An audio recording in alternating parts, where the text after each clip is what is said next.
Hello from Chem Help ASAP. Designing a dosing regimen to keep the CP of an oral drug within the therapeutic window in a single patient is very challenging. Designing a regimen that works for an entire population of patients is much harder. Each patient is different, and drugs can behave a bit differently in each patient. Here again is a CP time curve for a typical oral drug with a therapeutic window marked by the maximum tolerated concentration, MTC, and minimum effective concentration, MEC. Remember that the curve is affected by the different pharmacokinetic parameters of a drug. Some of the pharmacokinetic parameters vary from one patient to another. Several factors can be important: gender, age, genetics, diet, and health. Many patients have impaired kidney function. Patients with reduced kidney function will have a reduced clearance. In other words, their kidneys will not filter a drug from their blood or plasma as quickly as kidneys in a patient with healthy kidneys. Reduced renal clearance will increase the half-life of a drug. If a drug shows a longer half-life for a patient, and the patient follows a normal dosing schedule, the CP of the drug will be higher than predicted. So we'll use a red line for impaired kidney function.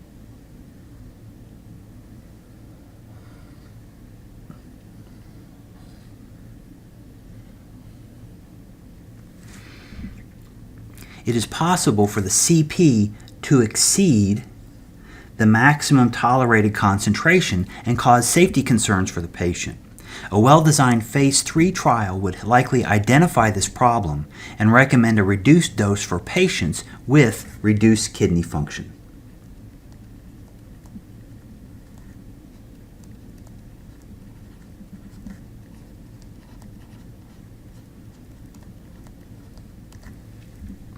Genetics can play a role in hepatic clearance. Genetics determine the exact composition of metabolic enzymes in a patient's liver. A different enzyme profile may increase or decrease hepatic clearance and therefore decrease or increase a drug's half-life respectively. Patients with increased hepatic clearance are called fast metabolizers. Low clearance patients are called slow metabolizers. Fast metabolizers, which we will show with a blue line, may need an increased dose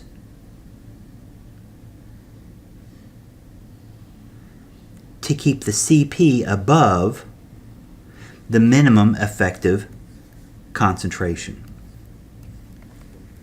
While slow metabolizers, which would be similar to the red line again, might need a smaller dose. Sometimes, but not always, genetic differences are linked to a patient's ethnicity.